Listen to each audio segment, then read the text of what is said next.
Hi friends, Kongu ரசி ருசி channel இன்றைக்கி என்ன பார்க்க போகிறோன்னா இட்லி பொடிங்க. அது எப்படி செய்யலான்னு பார்க்கலாம் வாங்க. அதுக்கு தேவையான பொருள் என்னென்னு பார்க்கலாங்க. உளுந்து ஒரு டம்ளருங்க.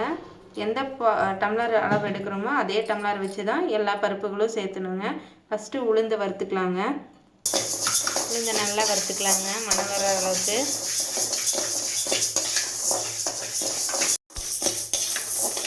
உளுந்து ஒரு டம்ளருங்க. இந்த டம்ளரில் எடுத்துக்கோங்க. இதே டம்ளர் அளவு தான் எல்லா பருப்புகளும் போட்டு வறுக்கணுங்க.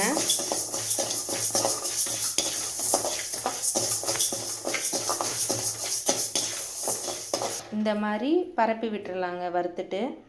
அடுத்தது வறுக்கலாங்க. கடலைப்பருப்பு ஒரு டம்ளருங்க. அது நல்லா மணம் வர அளவுக்கு வறுத்துக்கலாங்க. இதுமாரி கடலைப்பருப்பையும் வறுத்து உள்ளே கொட்டிக்கலாங்க. அடுத்தது பாசிப்பருப்பு அதே டம்ளர் அளவில் போட்டுக்கலாங்க, வறுத்துக்கலாங்க. வர அளவுக்கு நல்லா வறுக்கணுங்க. பாசிப்பருப்பும் வறுத்தாச்சுங்க, அதையும் கொட்டிடலாங்க. அடுத்தது பொட்டுக்கடலை ஒரு டம்ளருங்க.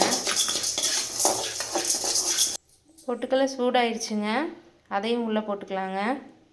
எள்ளு அரை டம்ளருங்க, அதையும் நல்லா வறுத்துக்கலாங்க மணம் வர அளவுக்கு. இப்படி வெடிக்கிற அளவுக்கு நல்லா எள்ளை வறுத்துக்கணுங்க. 1/4 டம்ளர் அரிசி வறுத்துக்கலாங்க.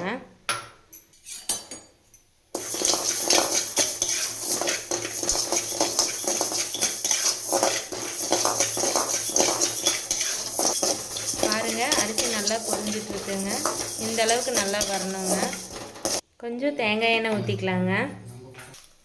ஒரு கைப்பிடி வரமிளகாய்ங்க. இதை வறுத்துக்கணுங்க. கூட கருவேப்பிலைங்க. கருவேப்பிலை கழுவி நல்லா வெயிலில் காய வச்சு மொறுமொறுன்னு ஆன பிறகு அதை யூஸ் பண்ணுங்க. வரமிளகாய் கூட இது நல்லா வறுக்கணுங்க. மணம் வர அளவுக்கு வறுக்கணுங்க. தேவையான அளவு கல்லுப்புங்க. இது மாதிரி அப்படியே நல்லா வணக்கி விடணுங்க. இது எல்லாத்தையும் ஒன்றா உள்ளே கொட்டிங்க கலரை விட்டுக்கணுங்க. கூட கொஞ்சம் பெருங்காயத்தூள் போட்டுக்கலாங்க. கொஞ்சம் நல்லா கலரி விட்டுக்கலாங்க. பாருங்கள் ஃப்ரெண்ட்ஸ், வறுத்தாச்சு. இனி தட்டத்தில் போட்டு ஆற வச்சுக்கலாங்க. ஆறினதுக்கப்புறம் மிக்சியில் போட்டு அரைச்சிட்டு எப்படி இருக்குதுன்னு பார்க்கலாம் வாங்க. பாருங்கள் ஃப்ரெண்ட்ஸ், ஆறிடுச்சுங்க. இனி மிக்சியில் போட்டு அரைச்சிக்கலாங்க. அரைச்சிட்டு எப்படி இருக்குதுன்னு பார்க்கலாங்க. இட்லி பொடி அரைச்சாச்சுங்க, நல்லா வந்திருக்குங்க. இதே மாதிரி நீங்களும் எங்கள் வீட்டில் செஞ்ச மாதிரி நீங்களும் உங்கள் வீட்டில் செஞ்சு பாருங்கள்.